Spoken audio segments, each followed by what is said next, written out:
Hey, everybody, welcome to Jen Lowry Writes. Today, I am so excited to bring to you guys Dale Roberts. Guys, Dale is here on the show. Welcome, Dale. I am super geeked up to be on your show after doing the conference with you. What, a Yes, couple months? It's been a couple months already, has it? it has flown. It was in at the beginning of August, and it just has seemed like a whole nother universe from now. I mean, for real. I'll bet you had your hands full. That whole conference was packed top to bottom. And it was a joy. Yeah. It was an absolute joy. And thank you for being our keynote. And guys, if you missed that, you got to go back and check it out because I have had so much response from that keynote.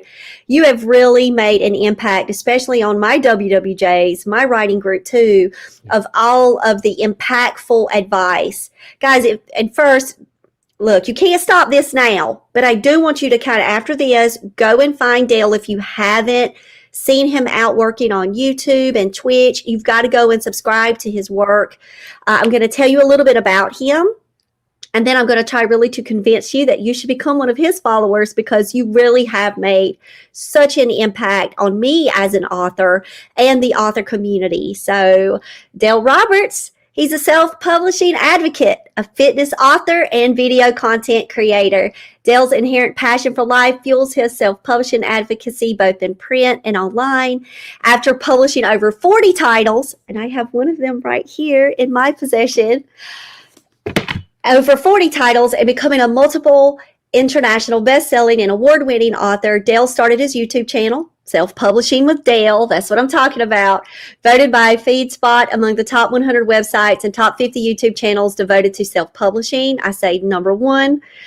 Dale cemented his position as the go-to author authority in the indie author community. Dale currently lives with his wife Kelly and cat Izzy in Columbus, Ohio. And it's Dale's birthday. Yes. All of that. Baby.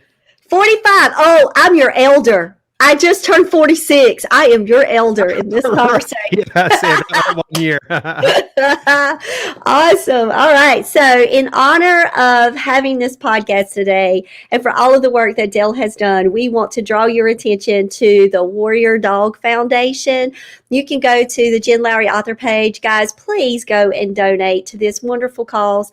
They are dedicated to serving military working dogs, contract working dogs, and law enforcement canines who are transitioning into retirement. So let's go ahead and honor the service that they've done and the service that Dale's done by going over and jumping on that fundraiser and donating. Even $1 goes a long way. So y'all can just pop that over there. That would be awesome at the end of the stream. I will definitely put down the Facebook link for you guys in the description. So it'll be open for a few weeks. So Dale, busy day for you on your birthday, having podcasting interviews and all this good stuff.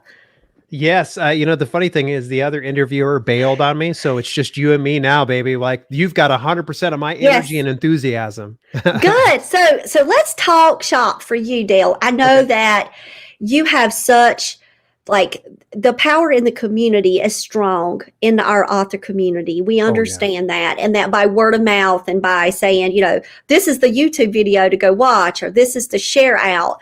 I mean, I share you out everywhere. My community with the WWJs, we were just so honored to have you on the show. And then everybody's like, oh, I get it now.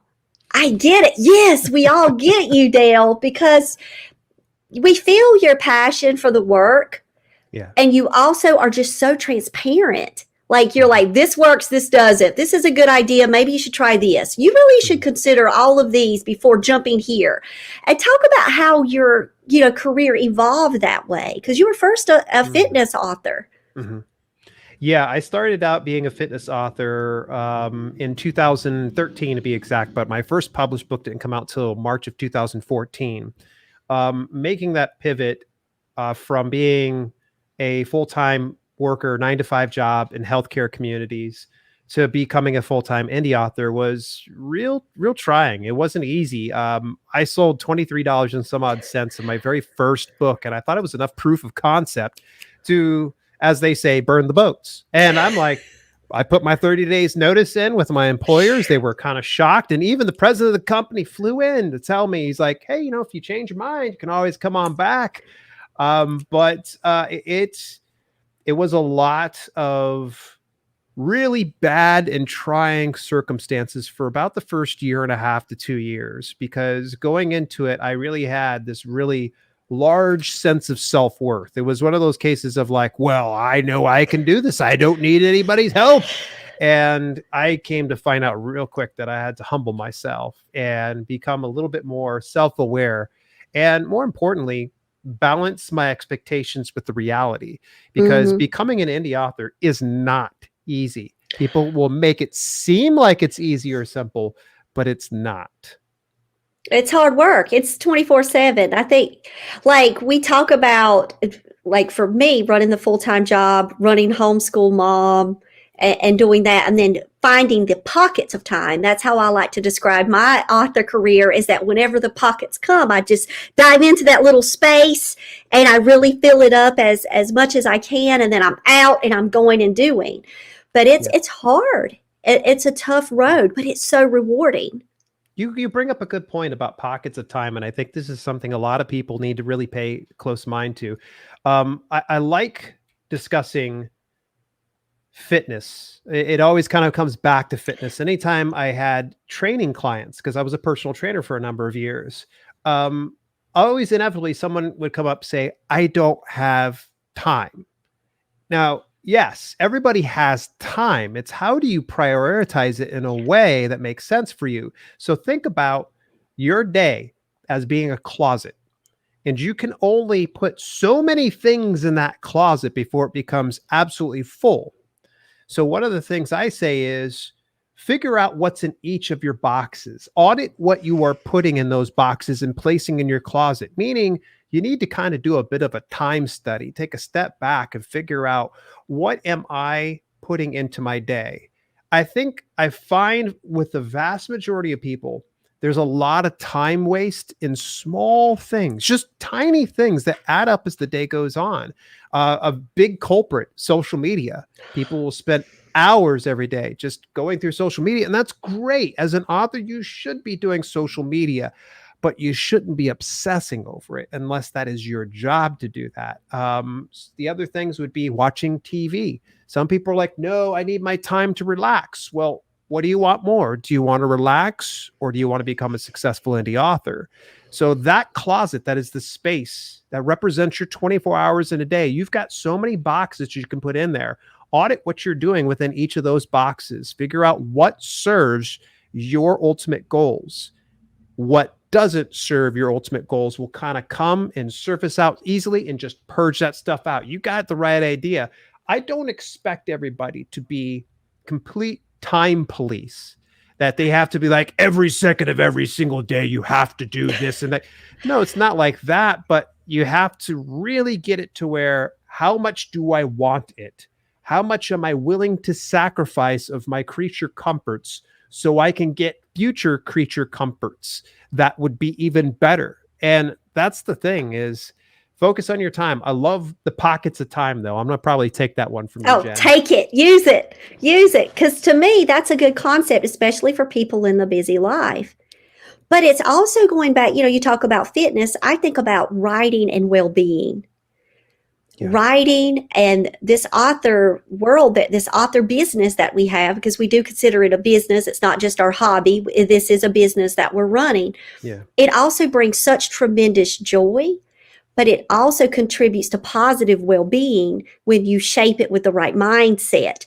Yeah. So I'm sure there's days when we can get frustrated. I'm not saying that it's not we can get frustrated and things can be a challenge to us. But at the end of the day, for me, it's a part of my well-being and taking care of myself when I do utilize those pockets of time to pour into the craft, whether it's reading a book, whether it's, researching something for my novels, or writing, or just having that sustained journaling time, whatever it is that is moving my work forward, goes back to my well-being.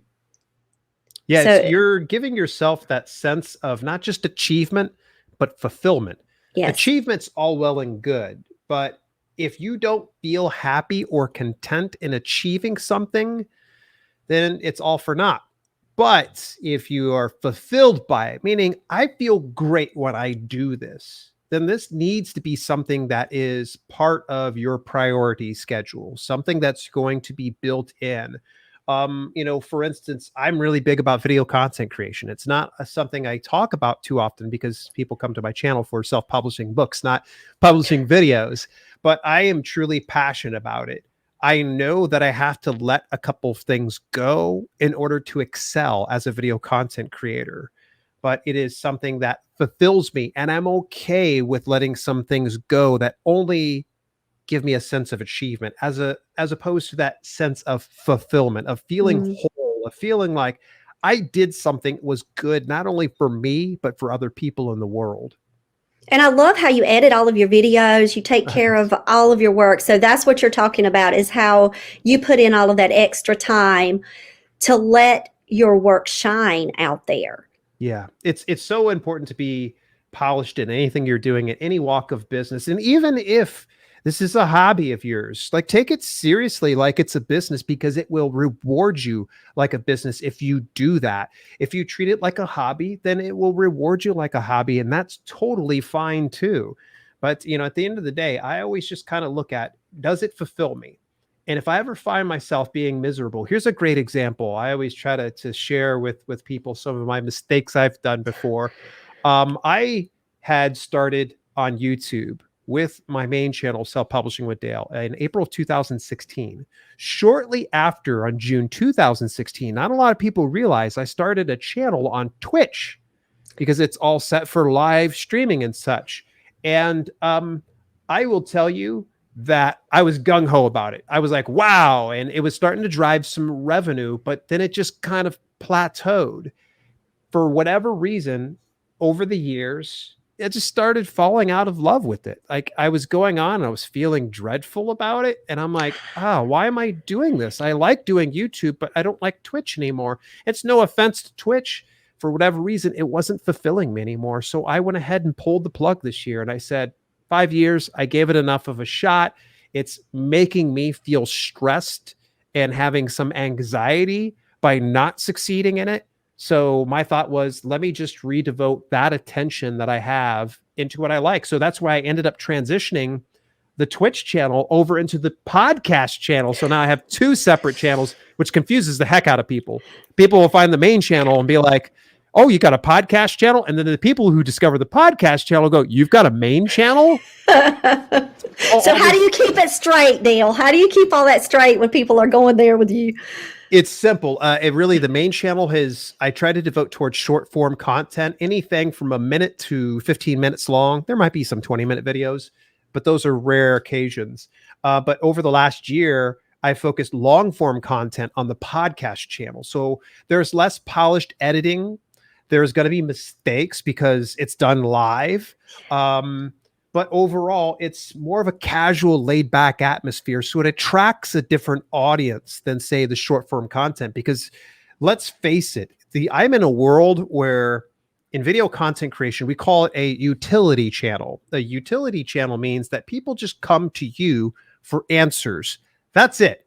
They're typically not. No, I say typically because I do have some people that really enjoy and follow me and such like that. And I don't want to call them fans because I kind of consider them friends. But either way, you get into that aspect there of things. It's such an overwhelming business. All that to say this, I transitioned being unhappy over to something that was happier with long-term or long-form content. And here's the cool thing is the main channel's grown more because I was able to really identify what it was my audience wanted and what they didn't want. I found out when I would go live on my main channel, I was losing subscribers, 12 subscribers at a time sometimes. Yeah, they were like, don't want to see you without full editing, and you better be wearing some makeup, darn it. I don't wear makeup. Wow. I'm realistic. Here's the thing, and I think authors are probably saying, okay, how is this going to apply to me, Dale? And I want you to think about this from an aspect of when you do write and publish your book, or you get some beta readers, or you even get some reviews coming in, you need to take a step back and make sure that you analyze the marketplace and that you're meeting your customers' demands, your readers' demands, that you're reaching your ideal reader. So this is what I always do in every single thing that I do in business. I analyze, is this getting to the customer in a way that they would appreciate this? If not, how do I fix it? And also adding in, and did that bring me happiness? And did my anxiety, like I heard when you said that, it's almost like you have a full awareness now, Yeah. where you said before maybe you weren't as self-aware. And No.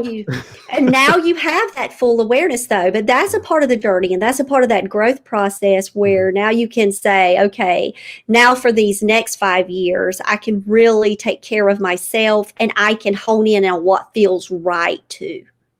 Yeah, and I'm fortunate that I'm in a position that I can pick and choose what I'm most passionate about, and pursuing that.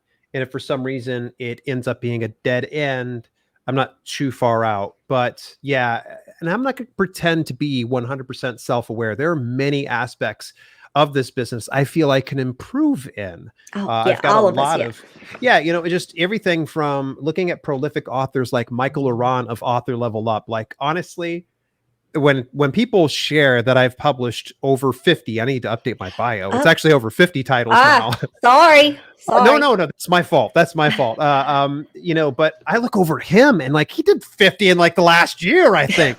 And I think Well, it's just so incredible because he puts out such amazing content. Conversely speaking, you look over at video content creation. I'm surrounded by giants, friends like Nick Nemeth. He has 800,000 subscribers over on YouTube. I saw him starting out like a few thousand. Roberto Blake, he's got over 500,000 subscribers. Brian G. Johnson, I think he's close to 200,000. These are friends of mine and peers that I really look up to. And I say, okay, I'm headed towards that direction. So I know that looking at where I'm at, I'm capable of more. And so that's what I want to really impress on your listeners and your viewers, that, know that you are never going to be perfect. Nothing's ever going to be perfect. Don't let that stop you, because the only way to know is to actually do it. And when you do it, you can go back and analyze that, because you can't analyze nothing. nothing. Oh, Yeah, because nothing's love going to that. bring you nothing. Yeah. Whereas Right. if you say, fire that book off that you have always been waiting to do, and if you finally fire that off, yeah, it's going to be nerve wracking. Yes, you're probably going to be like peeking at the reviews and taking offense to maybe a 1-star. Like, why did somebody drop a 1-star? They're such a jerk. Someone's out to get me. Like, no, you've got to take a step back and just understand. This is a phrase I often like to say, is embrace the perfection in imperfection. Because I'll tell you that a lot of my business has been reliant on just trying things, seeing what works. And sure, is it imperfect? Absolutely. But I think it's perfectly fine the way it is, because then I can just go back and adjust what I need to and be good with that. So embrace the perfection and imperfection. Like, put that on a post-it note on your Yes. computer so you remember that as you're writing out your next manuscript. And you got the inner editor just nagging at you like, this isn't good enough. Yes, it is. Stop it. Tell the editor to shut up. But that's what makes it real. Yeah. And that's what makes your content so real, is because just like how we're discussing it here, that's how, you are when you're on Twitch, or if you are on YouTube or on whatever channel it is that we listen to out there for Dale Roberts. You just talk it straight. Yeah. I try to you, keep it as straight as possible. but that means you're cutting through all of the flour. You're cutting through all of the flowery things, and you're saying, let's get to the point of this. You want to be successful. You want to get after these goals. Here are some ways that you can do that. Yeah. And so that's what I appreciate by the work that you do, is because you really help guide authors, especially those new authors that might be out there, because that was just me, 2018. Wow. Going, wait, there's people on YouTube that talk about books. Like, it was like, wait, what? There's like AuthorTube, and it's called that. And there's people that are sharing.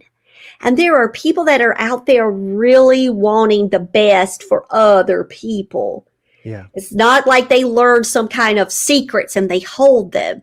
You go, hey, I've got some little secrets, some things I've learned along the way, and then you put it in book form so people can carry you around. But they also have you where they can go back and you're like, you've done your research. We know that we can trust you. That feeling is there. And so I think that's what builds up that rapport with someone watching your channel. Not just that what people need. You just throw out that realness that can capture an audience. It's what I've tried to do since day one. I shouldn't say try. I've been doing since day one. I've shared some mess ups and mistakes and some things that I'm not particularly proud of, but I feel like I've grown a lot over the years. And by being public about those mistakes really helps people to understand there's a human in front of this camera here. Like, believe it or not, this is a real person. Do I have a team of people helping me? Absolutely. But no one ever forces me to say something or express myself in a way that isn't part of my brand. I've always just shot from the hip and been very, very happy in doing so. I'll tell you, there was like a couple times where I'd just get on camera and I'd just be like really nervous about, I'm like, oh, if I say this, am I going to get canceled or people are going to hate me for this? Inevitably, I always find that I'm my own worst critic. People will go, oh my gosh, I felt that way too. I just was. And then you have some historians too, where they go, oh, I remember when that happened. I did that too as well. So there is so much to say about how much I've progressed as not just an author, but a content creator in general. Just from being real and being okay with having a little bit of mustard on my face. And I like too the leap of faith. Because that big leap of faith, quitting that job, I mean, that's not for everyone. We're not trying to say everybody go start a job quitting site now and go, right? No, but that whole leap of faith that you did, like even from the beginning, putting yourself out there like that, that's a vulnerable step. It was tough. For me, at least my wife was already out of her 9-to-5 job. She was miserable, probably, I'd say a couple years prior to me actually leaving mine. And she was upset at her corporate job. And I said, why don't you quit? We can just literally live off my wages that I was working at that time. And she's not content in just, living off my paycheck. So she got to work and she built an amazing Amazon FBA business where she would source products and sell them through Amazon. And I at least had that small safety net there of having her business, and I could help her out and grow that business in, part-time. And that was fun, by the way. But I'll tell you that it wasn't until I rolled my sleeves up and said, all right, I'm going to do this. I'm going to get down. I'm going to get this right, that it really got going. So if you do plan on making that leap of faith, I don't recommend it, first of all. Right. If you do plan on making that leap of faith, you're going to hear some people that say, don't put a plan B, because if you put a plan B, you've got an out and you'll just find a reason to quit. Nah.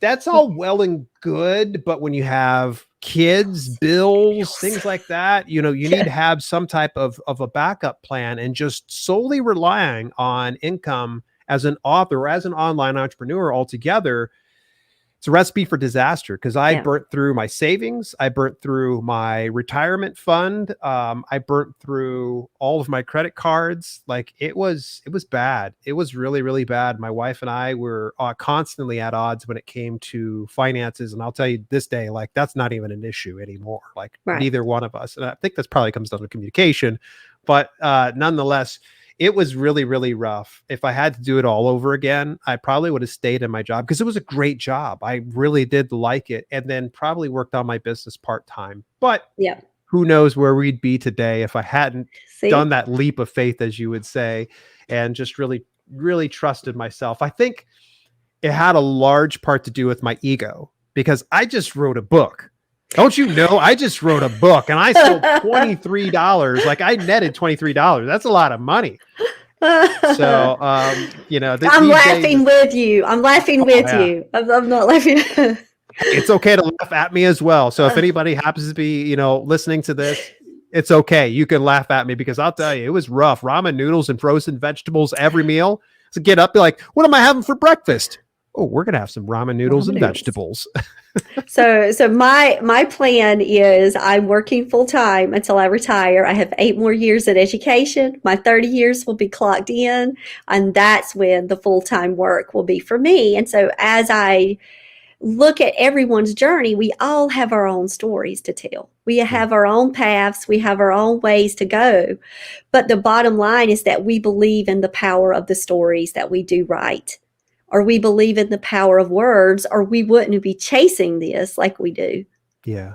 That's so true. I really can't add anything on that to be more impactful. To be honest with you, if there's a message in your heart, be it a fiction story that you've always thought about, or if you've got some type of expertise that other people could use, then do it. Go after it. Don't worry about somebody else doing it better than you. No one's going to be able to do it quite like you at all. I promise you. You could get off of this specific video, this specific podcast, wherever you're consuming this, you can go over and write a book about self-publishing. Let's say you go over and you study for months on end and you say, I'm going to go ahead and write a book about self-publishing, and I'm going to do one that's about Amazon keywords. Well, good luck. I can guarantee you, you're not going to be able to write a book like mine. Yours is going to be in a different voice. Yours is going to be in a different type of pacing. Yours is going to be a different personality. Your delivery is going to be different. And someone might actually appreciate it that you did it better than me, or vice versa. Someone might appreciate I did it better than, say, you, because what our message is going to do with each person is going to vary. I'm not sure if I'd ever shared with you, Jen, before that, going into this business, my very first book was a health and fitness book. And it was a challenge for my corporate wellness coach. Like, hey, you love health and fitness so much, you should write a book. And I was like, I will do that. And when I finally did it and I got it published, and I bought like a box of 50 of these things, and I go to networking meetings, in-person networking meetings, and I would hand these things out. And I was so proud of it. Like, people were like, oh my gosh, autograph it. And I was like, why do you want me to ruin my book? Like, that's not good. I'm like, all right, here we go. But at any rate, I got a friend of mine. He was a marketing expert. And we were out for lunch, and I hand him a book, and he's like, oh, wow, this is great. Like, this is your book. He's like, so who's it for? I was like, everyone. You had not identified your reader. No, I did not. I did a horrible job. And he's like, there's no way that this could be for everyone. I was like, of course it is, man. It's health and fitness. He's like, so you're telling me you're going to give the same advice to a senior citizen as you would to a juvenile or a minor of some sort? And I'm like, well, and I was stumped. I just realized that my book I wrote for everyone, I literally wrote for no one. Which, by the way, good luck if you ever can find the 3 keys to health and happiness. It's out there, probably used copies. You might even go to a half-price bookstore and find it on one of those shelves, but it's gone. It's out of here. So, you pulled it. Dale pulled it. But that's where you said you can't critique something unless it's out there. You got to go. You got to at least have a beta reader, or you got to have these kind of conversations with people. You got to have. Exactly. Yeah. Yep. I can't agree with you more. It's just, you have to have something. And thankfully, it was after that meeting that I literally was like, I was crushed. Mark telling me that, like, I was like, what does he know? Like he's a marketing expert or something. But when it didn't click for me. I don't think the whole writing for a specific audience, it didn't really absolutely click for me until after that meeting. And slowly as time went on, I discovered, okay, this is who I'm writing for. Okay, all right. So how do I communicate with this person? What's the best way for me to write that would engage them and keep them reading one page after the other? And that's why I believe that a lot of my fitness books became better and better and better and better and better. And, it just became, and it improved, because the more times that you're at bat, the more times you have to swing at the ball, and hopefully maybe you'll get on home plate, or not home plate. Maybe you'll hit a home run. Maybe you'll get on first base. Either way, as long as you're getting up to the bat. And this is one thing I really admire about prolific authors like Michael Laron or Craig Martell or Joanna Penn or Mark Dawson, is they're prolific. is they're not afraid to put together content, get that out into the world as quickly as humanly possible without sacrificing quality. Yeah. Which is that whole rapid release strategy that I also learned about online. And I tried to do that and made the epic fail of not having an editor. Oh, yeah. Oh, terrible mistake. Terrible mistake. And as much as I need an editor, I don't know. I was like, oh, I have this story to tell. Let me throw it out, share it out. Oh no, oh no. So now but you have it out there and you understand. And then you realize, wait, I really do need an editor. So I'm very thankful of my team that's around me now that I didn't have at the beginning. And I can just talk straight and say, don't do that, y'all. Get an editor. Like, really do that. Do that necessary step in there. But, when I'm first starting, it's like, oh, you're so excited. Like, you have the story. And I feel like that's what you did. You had the story. You knew that it could bring value to everyone. And then you realize, wait, pull the brakes. And for me, it was, oh, I have this story. Woo! Throw it out there without the editor. And then it's like, now I've got to reel in some stories and get some cleanup. But you get better and better as you go. So true. So you embrace the imperfection, the perfection within the imperfections. You embrace it all. I love that on that sticky note. You got you some more quotes that you want to share out, Dale? Share us another quote that just really helps get you through when you get to these moments. Man, I got a lot more quotes than you can probably think about, and some Daleisms. I think one of the biggest Daleisms I always tell people is online business can be sometimes like Ling Chi. I'm not sure if you're familiar with that. It's an ancient torture method to where a person is death by 1,000 cuts. They would just do small micro cuts across a person's body till they would bleed to death, essentially. And this kind of goes back to our discussion of those boxes inside your closet. That is your day, representing your day. Don't allow those small things to nick away at your day, because otherwise it's making your business bleed. So I'm very, very ruthless with my time. I try to be as very specific about what I'm doing and where I'm doing it. It also helps too to manage my ADHD, because I am hyperactive, as you couldn't tell that before. But you also had claimed during the conference that you had a little bit of introvert too. I am introverted with a slight extrovert tendencies.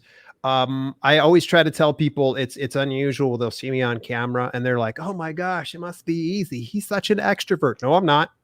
I always tell people, like, you see me on camera, I'm smiling, but I'm dying inside. But you seem like so relaxed, but you've worked yourself into that space though. Oh yeah. Yeah. I got used to being uncomfortable for a lot of this stuff. I'm a ham for the cam, but I'm still like that mental willpower tank that I have, that's in me.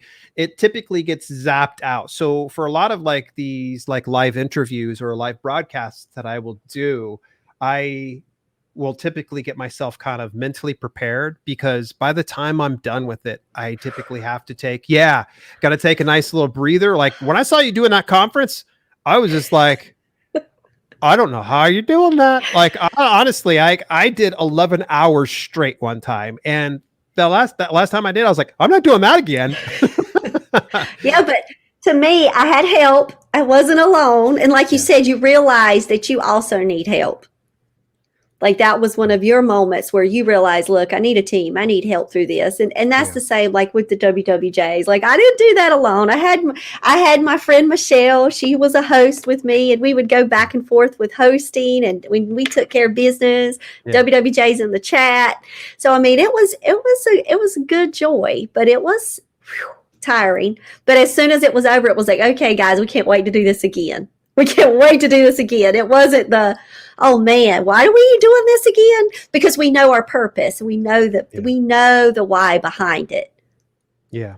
Yeah, that's good. It shows too as well. I popped into a number of the sessions, and I don't think I ever saw like anybody like bored or angry or negative or anything else like that. There was a lot of just great content, a lot of positivity, and that's what you want to surround yourself in, especially in this business, to where you can be alone a lot. it's being an author. I mean, it's a solo gig until you otherwise bring an editor in, a book cover designer, interior formatter, all that. But sometimes it's just a one person show. So it's important that you open yourself up to more people like yourself that are going in this journey. You can be able to share along with it. I've got a Discord community specifically that I do to get people to meet up. And it's so friggin' cool that I don't have to do a single thing in the Discord community because people come to meet each other and to network and get it to where you're not feeling so alone. So I've had people ask me, but where do you find community? We always talk about author community. Where do you find? You just mentioned your Discord. So how could people find that too as an avenue to hook in with other authors? So go ahead and let us know about your Discord. Well, on Discord, if you've never been on Discord before, I just want you to kind of think like it's social media with you controlling the narrative, if you will. So let's say you've gone on Facebook before. You've been into a Facebook group. Now, Facebook groups are fantastic. I've got a couple of really good ones and such, and that's been an easy way for me to grow my community. But sometimes I notice that Facebook tends to favor the dumpster fires. So there will be a disagreement and it just gets out of control. Whereas on Discord, you see something like that, you can nip it in the bud. There's no algorithm that's going to be serving a specific thread out because it's got a lot of engagement. No, it's going to be essentially like a clean social media avenue that you can do text-based things, you can do video, you can do audio. But yeah, go over to visit if you want to join my community. It's dalelinks.com/Discord. Please come on over and join me, or you can start your own. And one of the best ways to do it is just go to Discord, set up something. It's going to seem overwhelming at first, but I've been doing it for probably about a couple years now, and I'm super comfortable in using it. It's something I actually have directly connected to my phone. I don't have any other social media on my phone at all, but Discord, because I like it. I bring in and I attract that community. The best way to build that community is make it available and keep telling people it's there over and again. Keep telling people it's there because you'll be able to draw more people in. If someone's enjoying your community, tell them, hey, invite some more people. It would be really awesome if we can grow this community. Or if you want to keep it nice and closely knit, just invite a few close friends and keep it exclusive to yourself. But either way, find a place that will host your community, whether it's Discord or it's a Facebook group, or maybe it's a shared hashtag on Instagram or Twitter. Something like that. Community's so important. But Discord, I'm gonna tell you this, like honestly, it's one of my favorite places. One of my friends has started her own Discord, and Nice. she's talked about how much that she loves it, and she can see it build just a fellowship, a place where people can come and there's no pressure and they're just fellowshipping together. And that's where you feel less isolated, but more fueled to be able to go out maybe and do the calling that you have on your life, because you realize, it's not just about me anymore, because you can kind of get into that me kind of mentality. But if you're in community, you realize it's greater. It's better to be serving with others too, because this is like a calling. Do you look at it like a calling? Like, do you see this work as like you were called into this space? Yeah, I believe so. I don't think anything is just random. I believe that everybody chooses the path that they're on because they're most likely destined for it. And I really think, yeah, I never thought, if you had said to me 10 years ago while I was still in a 9-to-5 job, like this is where I'd be, you'd be a big YouTube quote unquote influencer. That's always weird for me to say. And you're going to be doing that. I'd be like, what are you talking about? That's crazy. But here we are, right? Right. And so I know this is a very hard question, but where do you see yourself? So you said 10 years prior, you could have never seen this. Like, are you going to continue in the fitness, continue in the self-publishing books, with your tips books? Do you see other things for you in these next 5 years? I know you're a planner. Oh yeah, I'm real big about goal setting, but I also have a little bit of flexibility too. As time goes on, if my heart doesn't feel like going that direction, I will typically change course. But it's I've got slight OCD type tendencies. When I really like something, I'm all in.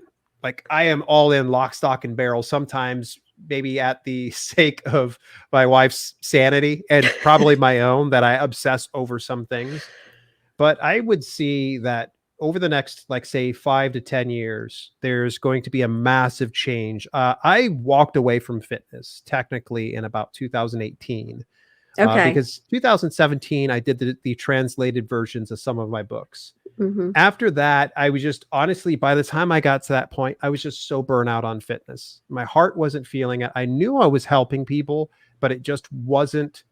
I was achieving, but I wasn't Was it fulfilling. fulfilling? I It, love that. I love how you learn how to delineate between those two words, because yep. that's where power really lives, though. Power Yeah. for change and power for peace Mhm. lives within that kind of, filtering system that you've got going Yeah. on. Well, it's 2018. Prior to that year, it was going about 2017. And I do like everybody else does. And I pick my big goals for the year. And I'm really good about staying on to some of these goals. And part of that goal going in 2018, I said, I'm going to make this video creation stuff work.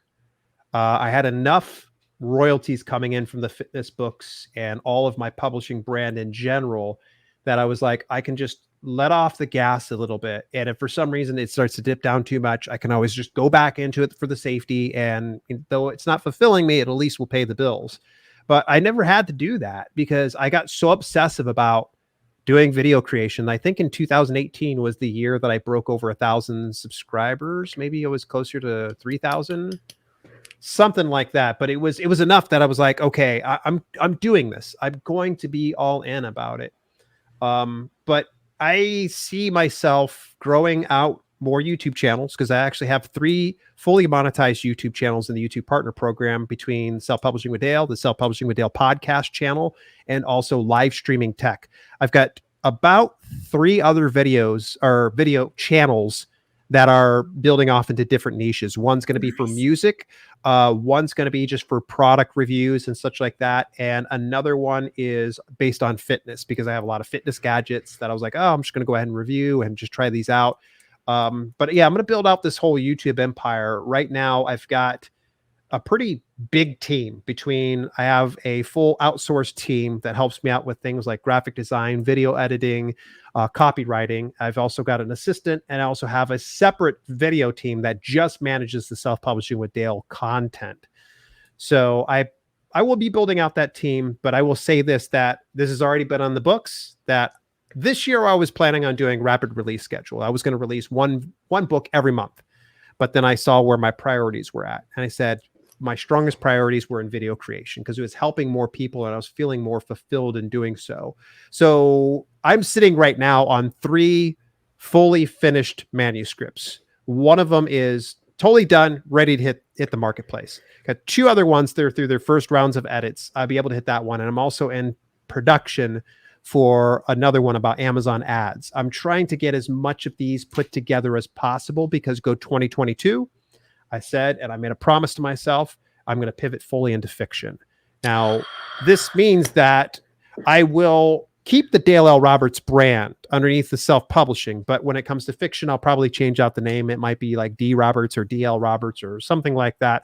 But I am going to go fully into fiction writing, and it's going to start out pretty crazy, probably trial by fire. A friend of mine, Katrina Love it. Taylor, said, hey, every January and August, we do a 31 short stories in 31 days. We'd love you to join. And it would be awesome if you invited your following along. And I'm like, you know what? Done. I'm in. Let's do it. I'm like, you know what? If it don't kill me, it's just going to make me stronger.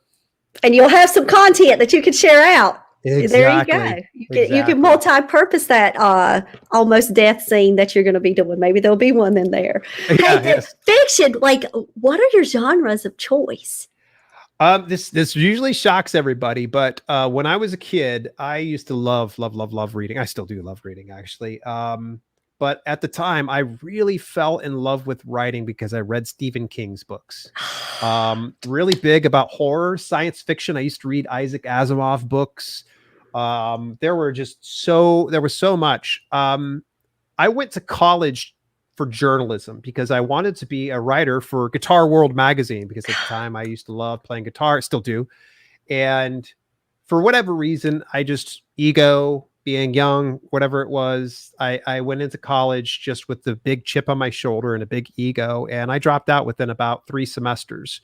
And it was a big lesson in humbling myself, because when I went into my English class, I'm like, yeah, I'm gonna ace this, because I was the bee's knees to my English teacher back in high school. But forget about when you go into college, man. He checked me really quick, and it zapped my love for writing, because I wasn't able to take that criticism and build and grow from it. So with all that being said, life has come full circle, and I'm finally allowing it to come full circle, so I can get back into doing fiction. So most likely it'd be horror, thriller, suspense that I would end up going into. Okay, so now you might not know this, but I never changed my name. So Jen Lowry is Jen Lowry all the way across the board, regardless if I write a children's picture book about my precious dog who's now in heaven, all the way to The Sunday Killer, which is an adult crime thriller. Like, I run it with that Jen Lowry, because I feel like my saying is, you got to honor the page. You honor the page, you go after that story and whatever it's meant to be. So when you say identify your readers, I've got some K-12 readers, I've got some adult readers. We go from here to there to everywhere, but that's because I embrace honoring the page. Mm-hmm. And that's what I feel like, so yeah, you've met someone who's nonfiction, fiction, I'm there, I'm with it, and I find just joy in it all. That's good.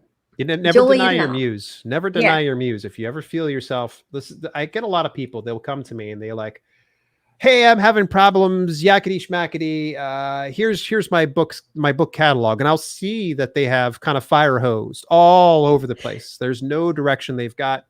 And this is legitimately, by the way, I found a woman, and she's a sweetheart. Just absolutely love her. She's a gem. But she wrote books for kids. Like, we're talking ABC books.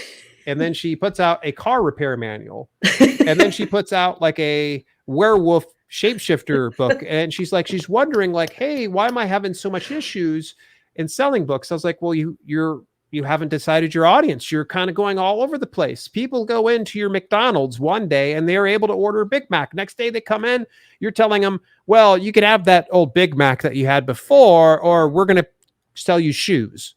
What? I don't want shoes. But here's the thing is, I don't want to ever demonize that process of you embracing and going after your muse, because it fulfills you. That's going to be the one thing. But you need to temper your expectations with reality, that if you are separated like that and all in one thing, it's going to be an uphill battle. Is it possible to succeed with a multi-genre author?